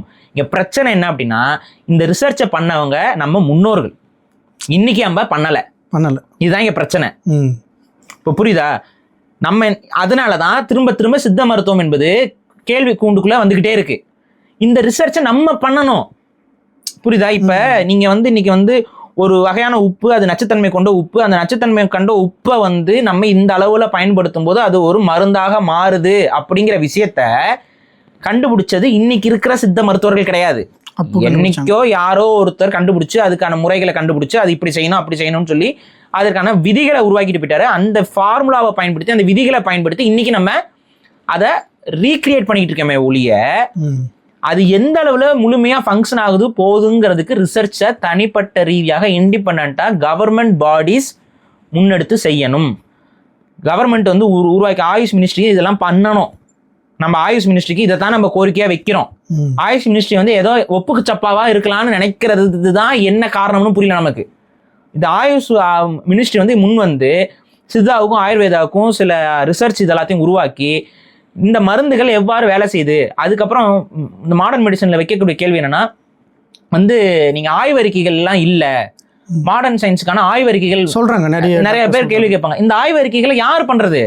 கவர்மெண்ட் தான் முன்னெடுத்து அவங்களுக்கான ஃபண்டிங்கை ஒதுக்கி அந்த ஃபண்டிங் மூலமா ஒவ்வொரு பர்டிகுலர் மருந்துக்கு ரிசர்ச்சை வந்து சப்மிட் பண்ணணும். அந்த ரிசர்ச்சில் ஆமாம் இந்த மருந்துக்கு இந்த தன்மை இருக்குது, இந்த மருந்தை 100 பேருக்கு நம்ம கொடுத்து பார்க்கும்போது அதில் 100 பேருக்கு கிட்டத்தட்ட 60 பேருக்கு குணமாறாங்க, ஒரு சிலருக்கு சைடு எஃபெக்ட்ஸ் வருது, இந்த சைடு எஃபெக்ட்ஸ் என்னென்ன, இவைகளை பதிவு செய்கிறது தான் ஒரு ஆய்வு. எந்த அலோபதி மருந்து நீங்கள் எடுத்துக்கிட்டீங்கனாலும் அந்த அலோபதி மருந்துக்கு சைடு எஃபெக்ட்ஸ்னு ஒன்று போட்டு வச்சிருப்பாங்க, பார்த்துருக்கீங்களா? ஆமாம், இருக்கும், எல்லாத்துக்குமே இருக்கும். இந்த சைடு எஃபெக்ட்ஸை மனசில் வச்சுட்டு தான் அந்த மருந்து எடுத்துக்கணும். ஏன்னா அந்த மருந்தை ஆய்வு பண்ணும் பொழுது சைடு எஃபெக்ட்ஸ் வந்திருக்கும், புரியுதுங்களா? 1000 பேருக்கு ஆய்வு பண்ணும்போது ஒரு 4-5 பேருக்கு அதில் சைடு எஃபெக்ட்ஸ் வந்திருக்கும். அந்த சைடு எஃபெக்ட்ஸை டாக்குமெண்ட் பண்ணி அவங்க என்ன பண்ணுவாங்கன்னா, சரி இதில் இத்தனை பேருக்கு குணமாகுது, இத்தனை பேருக்கு மட்டும் இந்த சைடு எஃபெக்ட்ஸை மென்ஷன் பண்ணிடுவாங்க. சிலர் அலர்ஜிக்கு இருக்கவங்களுக்கு அந்த மருந்தே ஒத்துக்காமல் இருக்கும். அப்போ அலர்ஜிக்கு இருக்கிறவங்க இந்த மருந்தை தவிர்த்துருங்க. அதுக்கு முன்னாடி ஒரு ஃபார் எக்ஸாம்பிள் ஒரு ஆயின்மெண்ட் கொடுத்தாங்கன்னா எல்லா ஆயின்மெண்ட்லையும் போட்டிருப்பாங்க அந்த ஆயின்மெண்ட் முதல்ல கையில் தடவி பாருங்கன்னு. எப்படி யூஸ் பண்ணணும் அப்படின்னு கேட்கும்போது ஒரு ஆயின்மெண்ட்டை கையில் வேற ஏதோ புண்ணு இல்லாத இடத்துல தடவி பார்க்கணும். அலர்ஜிக் ரியாக்ஷனோ இல்லை எரிச்சலோ ஏதோ உங்களுக்கு ஃபீல் ஆச்சுன்னா அதை பயன்படுத்தாதீங்கன்னு சொல்லியிருப்பாங்க. புரியுதா? அதே போல் ஒரு மருந்து கொடுக்கும்போது இந்த டோசேஜை வந்து ஃபர்ஸ்ட் கம்மியாக கொடுப்பாங்க. அந்த டோசேஜுக்கு நம்ம உடம்பு ஒத்துக்குதான்னு பார்ப்பாங்க. அதுக்கப்புறம் அது ஒத்துக்கலைன்னா அதுக்கப்புறம் அதை ஒத்துக்குது அப்படின்னா அது அதிகரிப்பாங்க, ஒத்துக்கலைன்னா அது நிப்பாட்டிட்டு வேற மருந்து கொடுப்பாங்க. இதுதான் ஒரு மாடர்ன் அப்ரோச். இந்த அப்ரோச்சை சித்த மருத்துவர்களும் பண்ணுறாங்க. ஆனால் இங்கே என்ன பிரச்சனை அப்படின்னா, சித்த மருத்துவர்கள் இதை செஞ்சாலும் இதை ஒரு அங்கீகரிக்கிற ஒரு இடத்துல யாருமே அதுக்கான ஒரு முன்னெடுப்புகளை எடுக்கல. ஆயுஷ் மினிஸ்ட்ரி வந்து இதை கண்டுக்காம கிடக்குது. இவங்க அங்கீகரிக்க மாட்டாங்க, கண்டுக்க மாட்டாங்க, ஆனால் குறை மட்டும் சொல்லி நிற்கிறாங்க சித்த மருத்துவம். நீங்கள் வந்து இங்கே பாருங்க, நம்ம முன்னோர்கள் எல்லாம் சும்மா இஷ்டப்போக்கு அடிச்சு விட்டு போயிட்டாங்கிற மாதிரியான உளவியல் இருந்துட்டு சித்த மருத்துவத்தை நீங்கள் அணுகுனீங்க அப்படின்னா அவங்களுக்கான மருத்துவம் சித்த மருத்துவம் கிடையாது. சித்த மருத்துவத்தில் நீங்கள் நான் சொன்னதுபடி ஏமாறக்கூடாது. முதல்ல யார் உண்மையான சித்த மருத்துவர், இது ஒன்றும் ஜோசியம் ஜாதகம் பார்க்குற மாதிரி கிடையாது. இஷ்டத்துக்கு யார் வேணாலும் பார்க்கலாம், யார் அப்படிலாம் இல்லை. இதுக்கு முறைப்படி படிக்கணும். இன்னைக்கு நான் தான் திரும்ப சொல்கிறேன், பாரம்பரிய சித்த மருத்துவர்களுக்கு அந்த சர்டிஃபிகேஷன் என்பது பாரம்பரியத்தின் அடிப்படையில் கொடுக்கப்பட்டிருக்கும். இப்போ எடுத்துக்காட்டுக்கு இப்போ நீங்கள் உங்கள் வயசில் இருக்க ஒருத்தர் வந்து நான் பாரம்பரிய சித்த மருத்துவர்னு சொன்னால் நம்பாதீங்க தயவு செஞ்சு. ஏன்னா இந்த சர்டிஃபிகேஷன் வந்து யாருக்கு கொடுத்துருப்பாங்கன்னா அவங்க தாத்தாவுக்கு கொடுத்துருப்பாங்க. புரியுதா? புரியுது. உங்களுக்கு அதில் எந்த வித சம்மந்தமும் கிடையாது. அவங்க தாத்தா சர்டிஃபிகேட் எடுத்து காமிச்சிட்டு என் தாத்தா வாங்கின சர்டிஃபிகேட்டுங்கன்னு சொல்லிட்டுலாம் அவங்க நீங்கள் பண்ணக்கூடாது. ஆக்சுவலாக அப்படி பண்ணீங்க அப்படின்னா அது உங்களை அரெஸ்ட் பண்ணிடுவாங்க. சட்டப்படி குற்றம் அது. ஸோ இந்த இதை ஒரு காமன் சென்ஸை நம்ம வளர்த்துக்கணும்.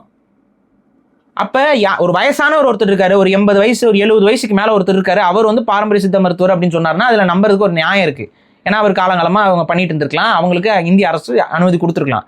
ஆனால் அவர் மகன் BSMS படிச்சிருக்கணும், அப்போதான் அவர் சித்தா ப்ராக்டிஸ் பண்ண முடியும். அப்போ இதை தயவு செஞ்சு நம்ம மக்களுக்கு ஏற்பட வேண்டிய ஒரு அடிப்படை அவேர்னஸ். சித்த மருத்துவத்தை ஒருத்தர்கிட்ட இப்போ நீங்கள் ப்ராக்டிஸ் பண்ணுறதுக்கு முன்னாடி அவர் முறையான சித்த மருத்துவராங்கிறத தயவு செஞ்சு அவருடைய லைசன்ஸ் என்னங்கிறத, மெடிசனல் லைசன்ஸ், அவர் ப்ராக்டிஸ் லைசன்ஸ் வச்சுருப்பாரு, அந்த லைசன்ஸை வந்து தயவு செஞ்சு பார்த்துட்டு அதுக்கப்புறம் முடிவு பண்ணுங்க. அதனால நான் அடிப்படையாக சொல்கிறதுனா ரொம்ப பிரபலமான சித்த மருத்துவர்களை மட்டுமே இப்போதைக்கு முதல்ல அணுகுங்க. அடுத்து உங்களுக்கு ஒரு சந்தேகம், நான் ஃபஸ்ட் டைம் நான் சித்தாவுக்கு போகிறேன் அப்படின்னு, அதுக்கு அடுத்து வந்துட்டு இந்த ப்ராக்டிஸ் பண்ணுற அந்த நம்பரை வெரிஃபை பண்ணுறதுக்கான முறைகள் அது இன்டர்நெட்டில் போட்டாவே வந்துடுது. ஒருத்தரோட நம்பரை நீங்கள் இன்டர்நெட்டில் எடுத்து தேடினீங்கனாவே அவர் யார் என்னன்னு அங்கே அவங்க வந்து எப்போ படித்தாங்க எப்போ முடிச்சாங்கன்னு அந்த சர்டிஃபிகேட்டே வந்துடும். ஸோ அவங்களுக்கு அந்த ப்ராக்டிஸிங் கார்டு வச்சுருப்பாங்க, எல்லா டாக்டரும் வச்சுருப்பாங்க. இன்றைக்கி நான் இதில் சுகாதாரத்துறையிலேருந்து யாராவது போய்ட்டு டக்குன்னு நீங்கள் டாக்டரான்னு கேட்டாங்கன்னா அவங்க அதை தான் எடுத்து காட்டுவாங்க. இது வேறு இதில் வேறுபாடே கிடையாது. தயவு செஞ்சு இதை தெரிஞ்சுக்கிட்டு ஆயுர்வேதா, சித்தா, அடுத்து ஹோமியோபதி, இது எல்லாத்துக்குமே இருக்குது. எல்லாத்துக்குமே இது இருக்கு.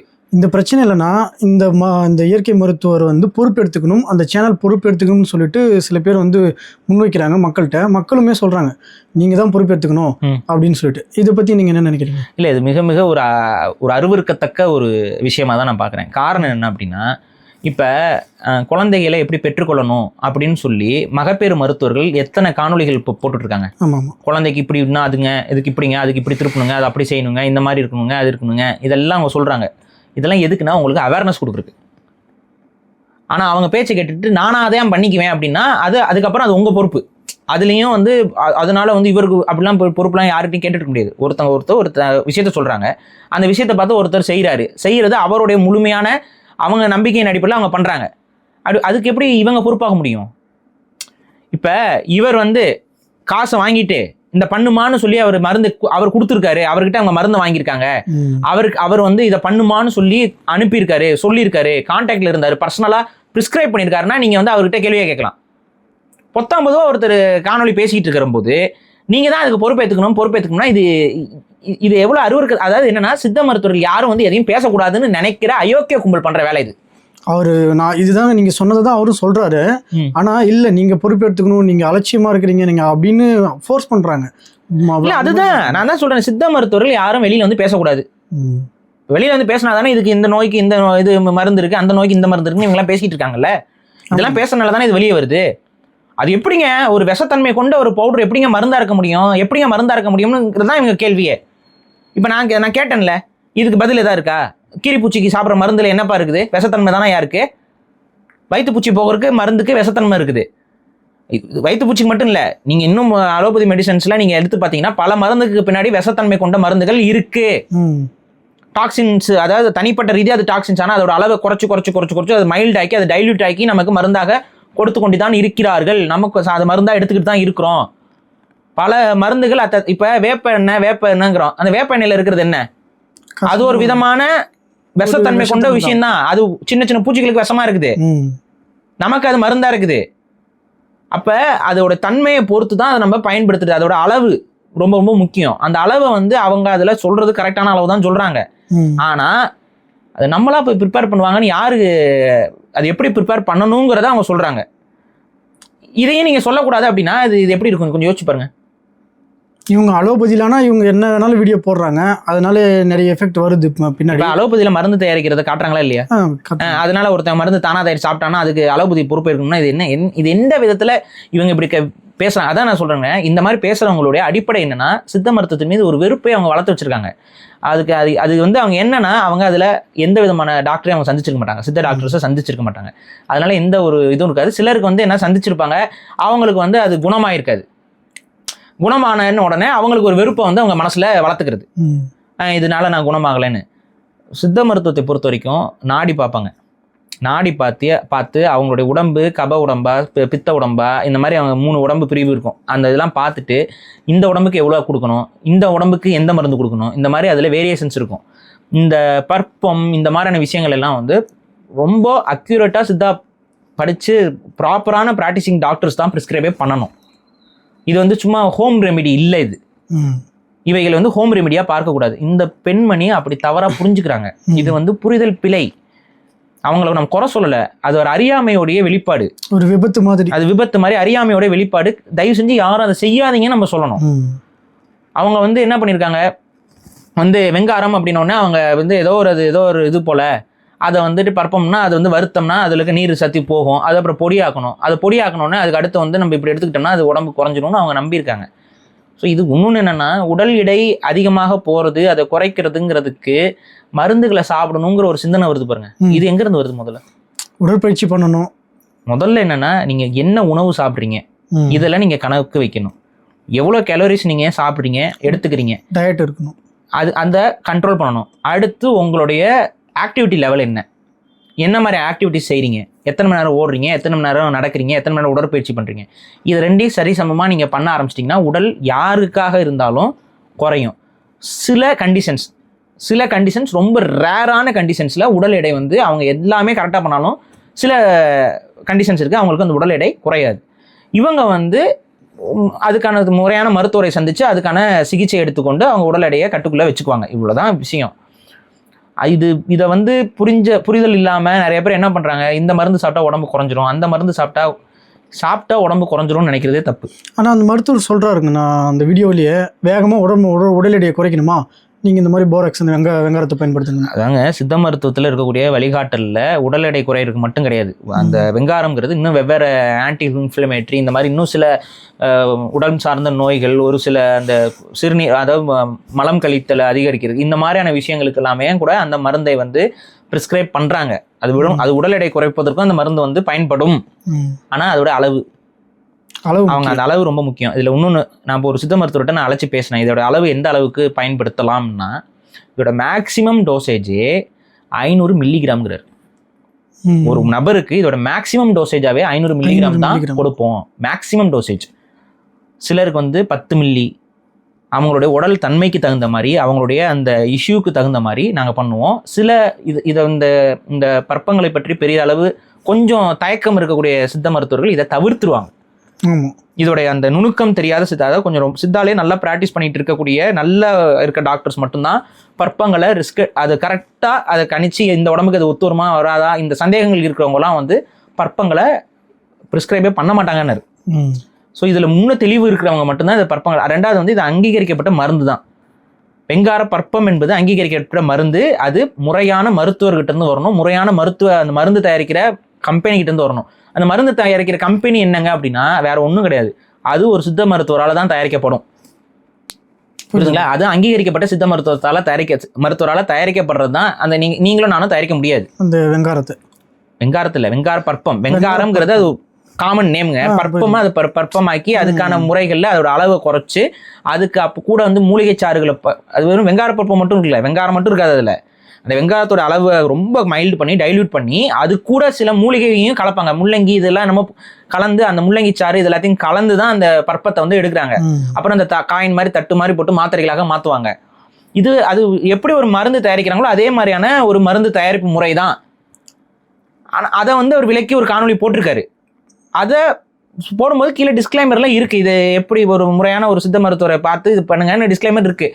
ஆனால் அந்த டிஸ்க்ளைமரை நிறைய பேர் நம்ம கவனிக்கிறது இல்லை. இன்னொன்று என்னென்னா அந்த டிஸ்க்ளைமரையும் வந்து எப்பவுமே நீங்கள் மருந்துகளே பாருங்கள், அவங்க வந்து காஷன் அப்படின்னு சொல்லி ஒன்று போட்டிருப்பாங்க, அது சின்னதாக தான் போட்டிருப்பாங்க. ஆமாம், எல்லா இடத்துலையுமே சின்னதாக தான் போட்டிருப்பாங்க. ஏன்னா காஷனை பெருசாக போட்டால் எவனுமே வாங்க மாட்டான் எதையுமே. புரியுதா? இப்போ வெங்காரத்தை பற்றி பேசும்போது அதோடைய குறைபாடுகளையும் சேர்த்துல பேசணும். ஆமாம், அந்த மாதிரி நிறைய பேர். சரி, அப்போ நீங்கள் இந்த அலோபதி மருந்துகளும் ஒவ்வொருத்தரும் குறைபாடுகளையும் சேர்த்து சொல்லி பேசுங்களேன். இப்போ தடுப்பூசி போட்டாங்க, கொரோனா தடுப்பூசி, அதோடைய சைடு எஃபெக்ட்டும் சேர்த்து சொல்லிட்டா நீங்கள் வியாபாரம் பண்ணியிருக்கணும். பண்ணீங்களா? குறைஞ்சபட்சம் அதுக்கு அந்த பிள்ளை உயிரிழப்பு ஏற்படுது, நீங்கள் ஒத்துக்கிட்டான், நடவடிக்கை எடுக்க முடியுதா உங்களால? ஆமாங்க, அதுக்கு நாங்கள் ஒன்றும் கட்டாயப்படுத்தலையேன்னு சொல்லி வாய் கூசாமல் போய் பேசிக்கிட்டு நடந்து போயிட்டு இருக்கீங்க.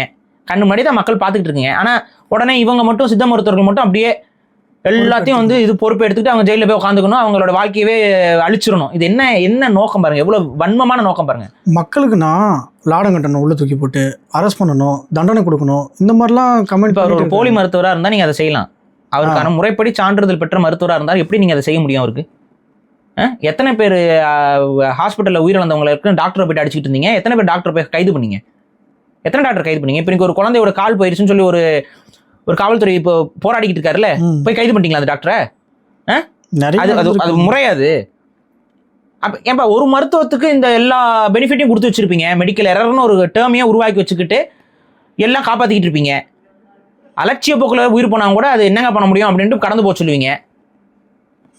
ஆனால் இங்கே சித்த மருத்துவரை போனோன்னா அவர் ஜெயிலில் போய் உட்காந்து அவர் அவ்வளோதான், அதுக்கப்புறம் வாழ்க்கையை முடிட்டு போயிடணும். இதுக்கு மட்டும் பாரபட்சம் காமிக்கிறாங்க. அது இத்தனைக்கும் வந்து அவர் ப்ரிஸ்கிரைப் பண்ணி போச்சு அந்த பொண்ணு. அவர் வந்து ஒரு முறைப்படி பார்த்து அவர் மருந்து அவர் கைப்பட எழுதி கொடுத்து அதுக்கப்புறம் அந்த பாதிப்பு ஏற்பட்டுச்சுன்னா நீங்கள் தானங்க மருந்து எழுதி கொடுத்தீங்கன்னு சொல்லி கேட்கலாம். அதுக்கான ஒரு அடிப்படை இடம் இருக்குங்க, போய் கேட்கலாம். யாருன்னே தெரியாது, அவர் பார்த்தது இல்லை, அவர் சந்திச்சது இல்லை, அவர் ஒரு வீடியோவில் பேசியிருக்காரா, அந்த வீடியோவை எடுத்துக்கிட்டு அந்த பொண்ணு பண்ணிக்கிச்சு அப்படின்னா அப்படி யாரும் பண்ணக்கூடாதுன்னு தான் நீங்கள் அவேர்னஸ் கொடுக்கணும். ஆமாம், அப்படிதான் கொடுக்கணும். அதுதான் அவேர்னஸ். அதுக்கு ஃபர்ஸ்ட் சித்த மருத்துவத்து மேலே பழிய போட்டீங்க பாரு, அதுவே எவ்வளோ ஒரு அருவருக்கத்தக்க ஒரு செயல். அது சித்த மருத்துவ மருந்து, அது அந்த பொண்ணு சாப்பிட்டு சித்த மருத்துவ மருந்தா? இப்ப தூக்க மாத்திரையே கடையில வச்சிருக்காங்க, எடுத்துக்கொண்டு போய் வாங்கி சாப்பிட்டு செத்துறாங்க. எலி மருந்து இருக்கு, அது வாங்கி இருக்கு. எலி மருந்து எல்லாம் கூட மருந்துல வராது. இப்ப தூக்க மாத்திரை என்னது? இன்னைக்கு சைக்கோடெலிக்னு சொல்லக்கூடிய மன தத்துவ மருந்துகளை போதை வஸ்துவா பயன்படுத்திட்டு அலையறானுங்க.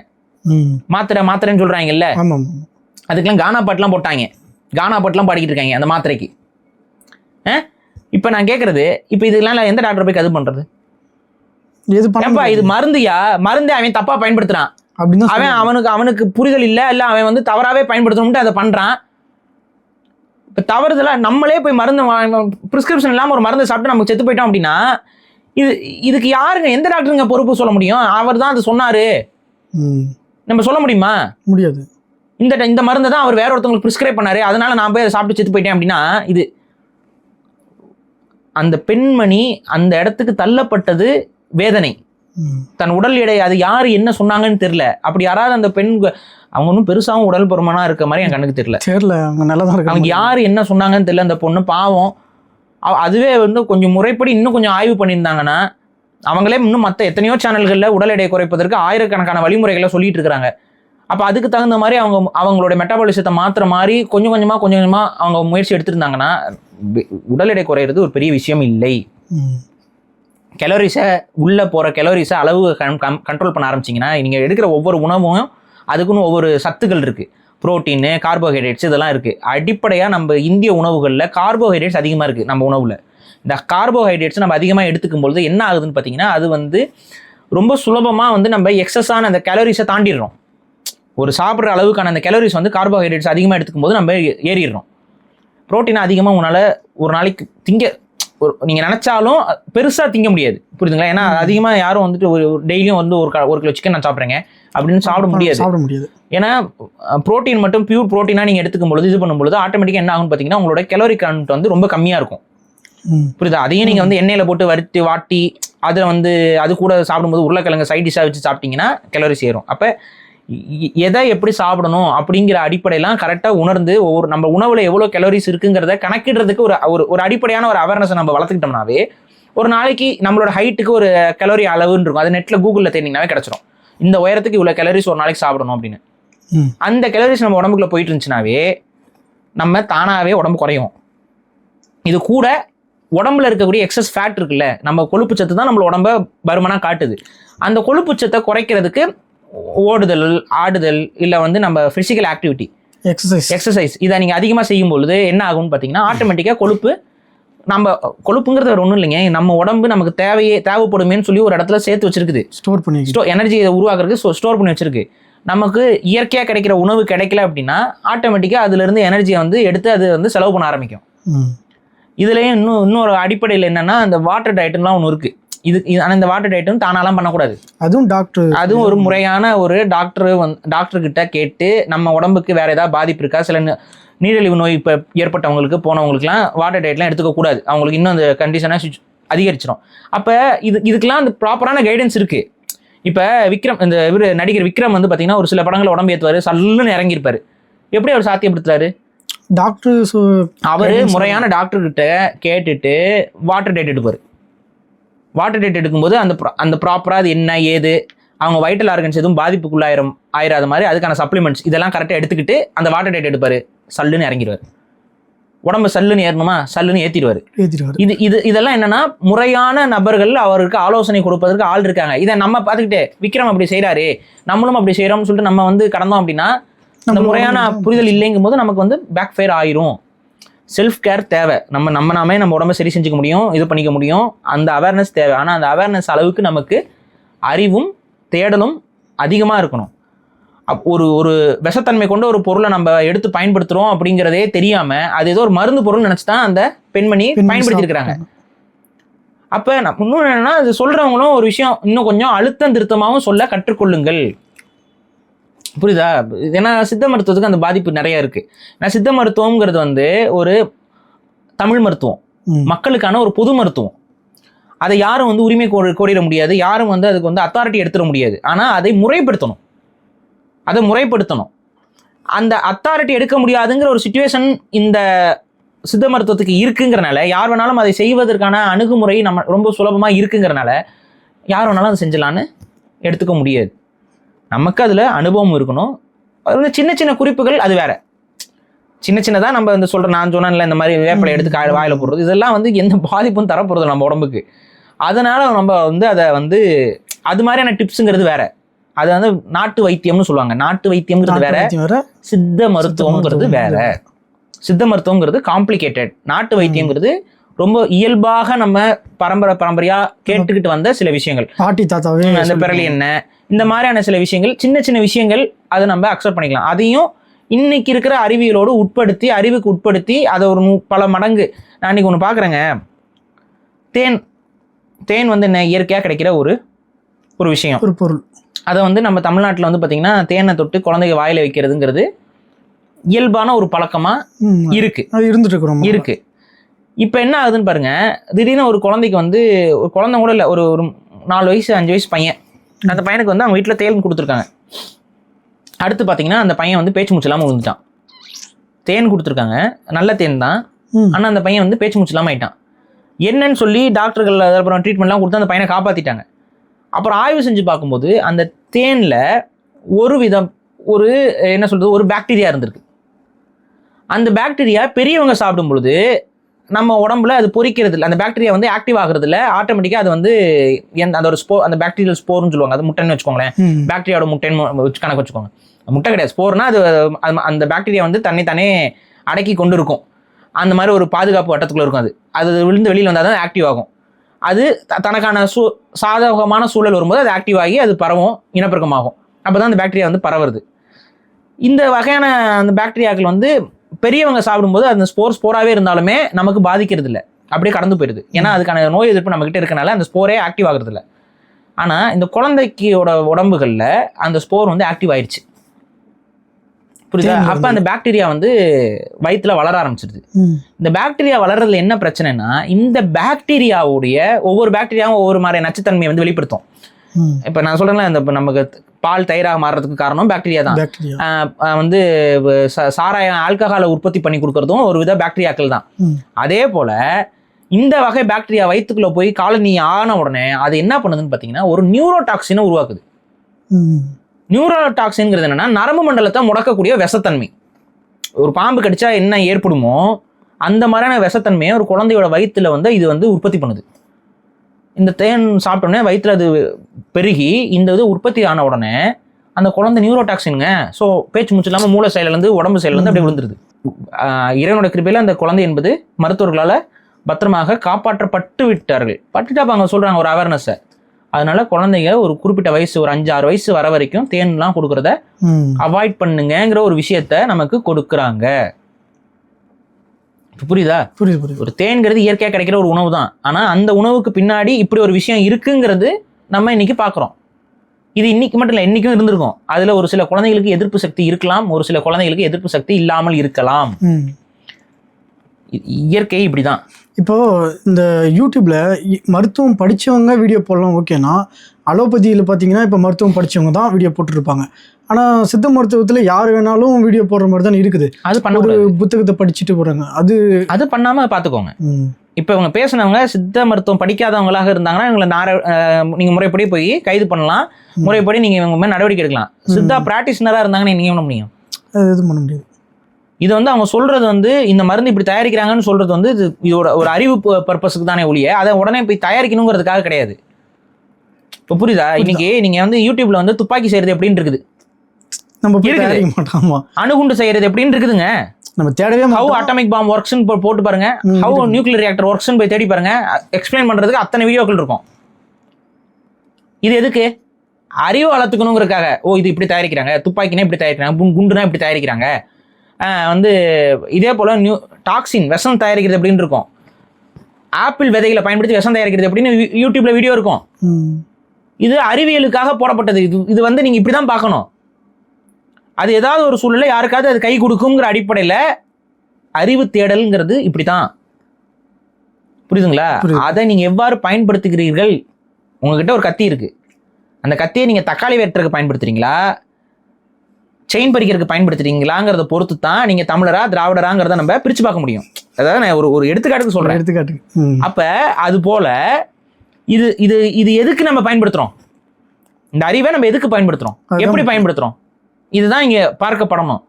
அப்ப சித்த மருத்துவம் சொல்ற அறிவுரைகளை நீங்க எவ்வாறு பயன்படுத்திக்க போறீங்கிறது தான் விஷயம். அடிப்படை என்ன? சித்த மருத்துவம் என்ன சொல்லுது? ஒரு சித்த மருத்துவரை பார்க்க சொல்லுது, கரெக்டா? ஆமா. நீங்க அதை பண்ணீங்களா?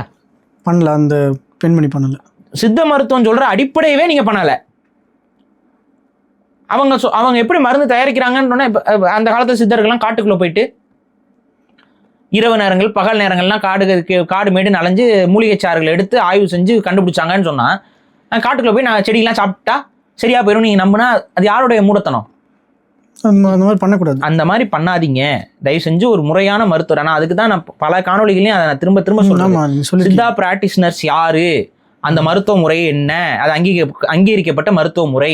இன்னைக்கு சித்த மருத்துவத்தால பலனடைஞ்சவர்கள் குணமடைந்தவர்கள் பல பேர் இருக்கிறார்கள். எங்க குடும்பங்களே என்னால் சான்றுகளை காட்ட முடியும். ஆனால் முறைப்படி சித்த மருத்துவர்கிட்ட போனீங்கன்னா தான் அந்த பயன்களை நீங்க அனுபவிக்க முடியும். சும்மா ரோட்ல அலையிறவங்க எல்லாரும் சித்த மருத்துவர் சும்மா எனக்கே எனக்கு தெரியுங்க.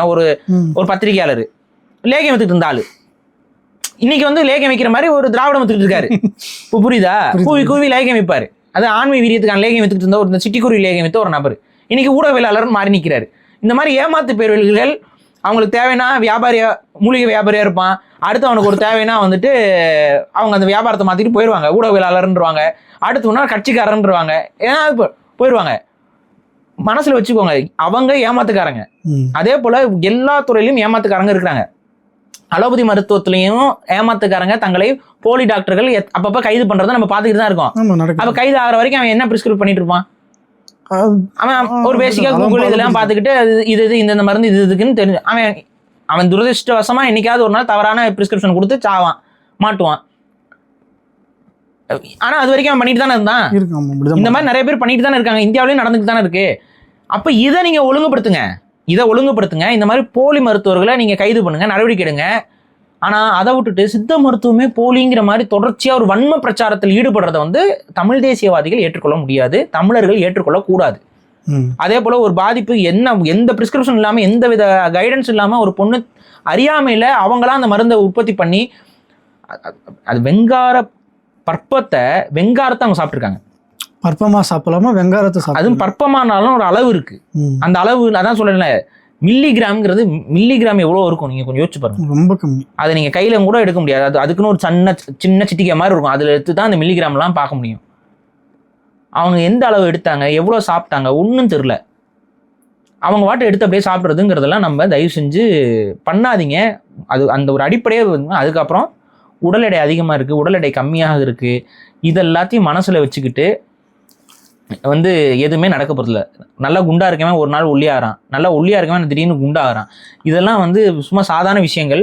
உடல் எடை உங்களுக்கு குறையணுங்கிறது நல்ல சிந்தனை தான், அதில் எதுவும் மாற்றுக்கிறதுலாம் கிடையாது. ஆனால் உடல் எடை இருக்குன்னா வேர்க்கணும், அதுக்கு ஓடணும், ஆடணும், எக்ஸசைஸ் பண்ணணும்.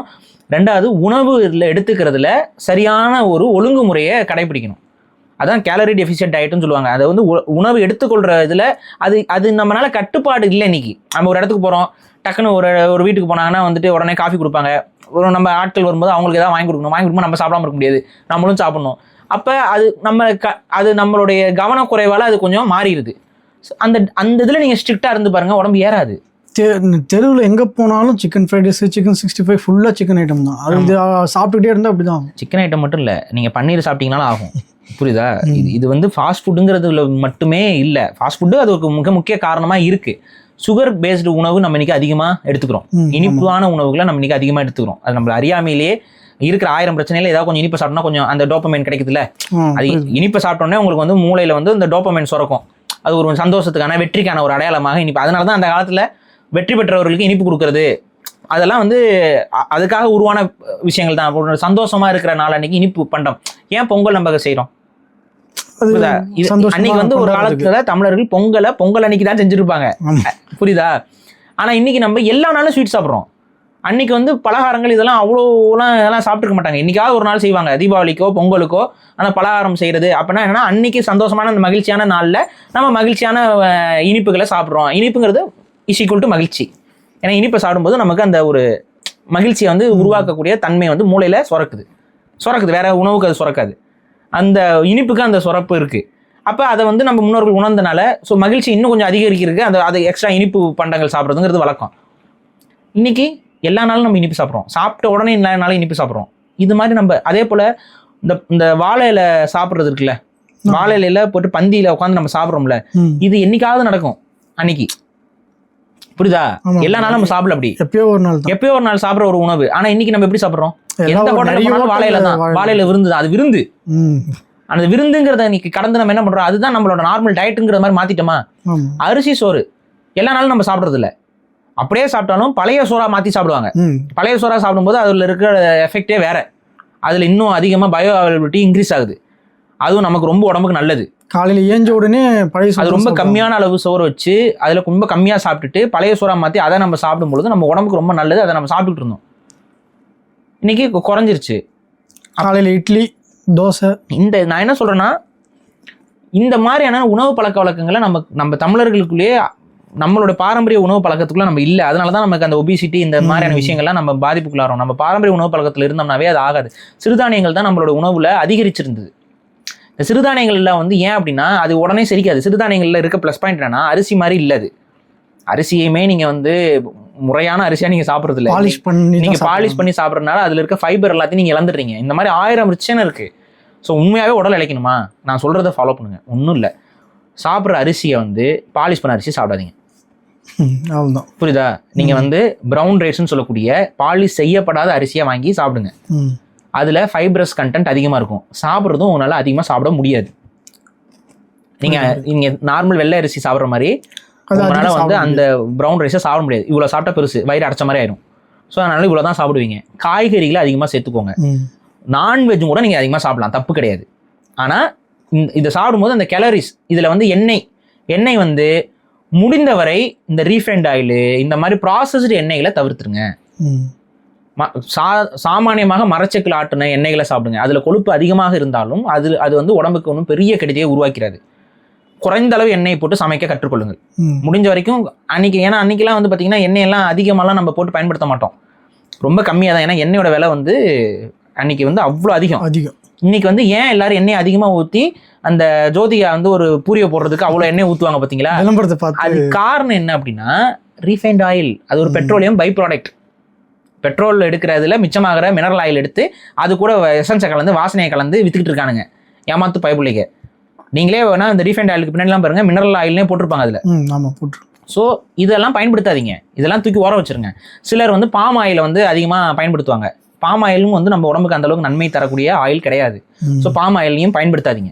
இந்த பாம் ஆயில் இந்த மினரல் ஆயிலாம் தூக்கி ஓரம் வச்சுட்டு மரச்செக்கு எண்ணெய், கடல் எண்ணெய், தேங்காய் எண்ணெய் இவைகளை பயன்படுத்துங்க. இவைகள்லாம் கொழுப்பு அதிகம். ஆனால் இந்த எண்ணெய்களை கம்மியாக பயன்படுத்துங்க.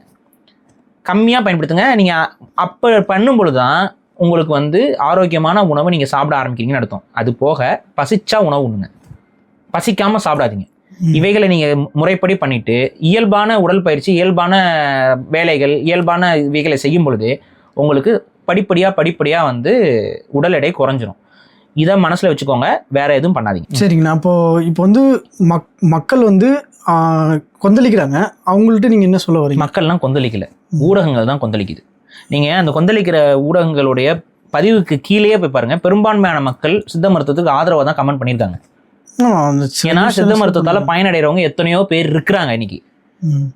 ஆனா இது இந்த ஒரு மருந்து மாஃபியா கும்பல் எப்ப பார்த்தாலும் ஏதாவது ஒரு சின்ன பிரச்சனை வந்துச்சுன்னா சித்த மருத்துவத்தையே போட்டு அழிச்சு விட்டுணும், சித்த மருத்துவத்து மேல இருக்க நம்பகத்தன்மையை உடைக்கணுங்கிற நோக்கத்திலேயே இந்த பெய்டு மீடியாஸ், இந்த பெய்டு ஊடகங்கள் வந்து பண்றதோடைய வெளிப்பாடு தான் இந்த வெளிப்பாடு. இது வந்து முறையான சித்த மருத்துவ பிராக்டிஸ் செய்கிற ஒரு மருத்துவர் ஒரு மருந்தை அவர் ப்ரிஸ்கிரைப் பண்ணி ஒரு பாதிப்பு ஏற்பட்டுச்சுன்னா தான் அந்த மருத்துவரை நம்ம கேள்வி கேட்கலாம். அதுவும் அவர் செய்த மருத்துவ முறையில் தவறு இருக்குங்கிற பட்சத்தில் தான் அதை வந்து நம்ம கேள்வி கேட்க முடியுமே ஒழிய, ஒரு மருந்து தயாரிக்கிறது எப்படின்னு சொல்லிட்டு போட்டிருக்க ஒரு வீடியோவில் இந்த மருந்து எதுக்கெல்லாம் பயன்படும்னு சொல்லும் பொழுது அதுக்காக பயன்படுதா நானும் சாப்பிடுவேன் அப்படின்னா இது எந்த ப்ரிஸ்கிரிப்ஷனும் அவர் கொடுக்கல. அப்படி இருக்கும்போது அதை வந்து நம்மளா எடுத்துக்கிட்டு பண்ணும்பொழுது அதுக்கான முழு பொறுப்பையும் நம்ம தான் ஏற்றுக்கணும் ஒழிய அடுத்தவங்க கிட்ட அந்த பொறுப்பை போடக்கூடாது. எனக்கு தெரிஞ்ச அந்த குடும்பத்தை சார்ந்தவர்கள் கூட அப்படி பொறுப்பு போடலை. இவனுங்க தான் இந்த தேவையில்லாத இந்த வெறுப்பு அரசியல் செய்கிற சித்த மருத்துவத்தை எப்படியாவது ஒழிக்கணும்னு நினைக்கக்கூடிய இந்த தவறான சிந்தனை கொண்டவர்கள் தான் அந்த பழியை வந்து அது மாதிரி யூடியூப்ல பேசுகிறவங்க மேலே போட்டுட்டு இருக்கிறாங்க.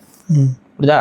இன்னொன்று, அதே போல் ப்ராப்பரான சித்த மருத்துவராக இல்லாத நபர்கள் தயவு செஞ்சு இந்த மாதிரி மருந்து தயாரிக்கிறது எப்படி, இது தயாரிக்கிறது எப்படி, அது தயாரிக்கிறது எப்படின்னு காணொலிகளை பதிவும் செய்ய வேண்டாங்கிறதையும் நான் பதிவு பண்ணுறேன். அந்த இதில் ப்ராக்டிஸ் பண்ணுற நபராக இருந்தால் நீங்கள் அதை நீங்கள் சொல்லலாம். அப்படியே சொன்னாலும் கூடவே இன்னும் கொஞ்சம் எக்ஸ்ட்ரா கவனத்தோட இதை நீங்களே வீட்டில் செய்து பார்க்க முயற்சிக்காதீர்கள்ங்கிறதையும் தயவு செஞ்சு ஒவ்வொரு வீடியோலையும் பதிவு பண்ணுங்க. ஏன்னா எந்த வீடியோவை யார் பார்ப்பான்னு தெரியாது. ஸோ இதையும் நம்ம இங்கே பதிவு பண்ணுறோம். சரிங்கண்ணா. அதை இப்போ மக்களுக்கு புரிஞ்சிருக்கும். இந்த பிரச்சனையில் வந்து சித்த மருத்துவம் பொறுப்பு இல்லை, அந்த மருத்துவரும் பெரிய அளவுக்கு பொறுப்பு இல்லை. அந்த மக்களுக்கு நீங்கள் சொன்னது மூலியமாக தெளிவாக புரிஞ்சிருக்கும். நன்றிண்ணா. நன்றி.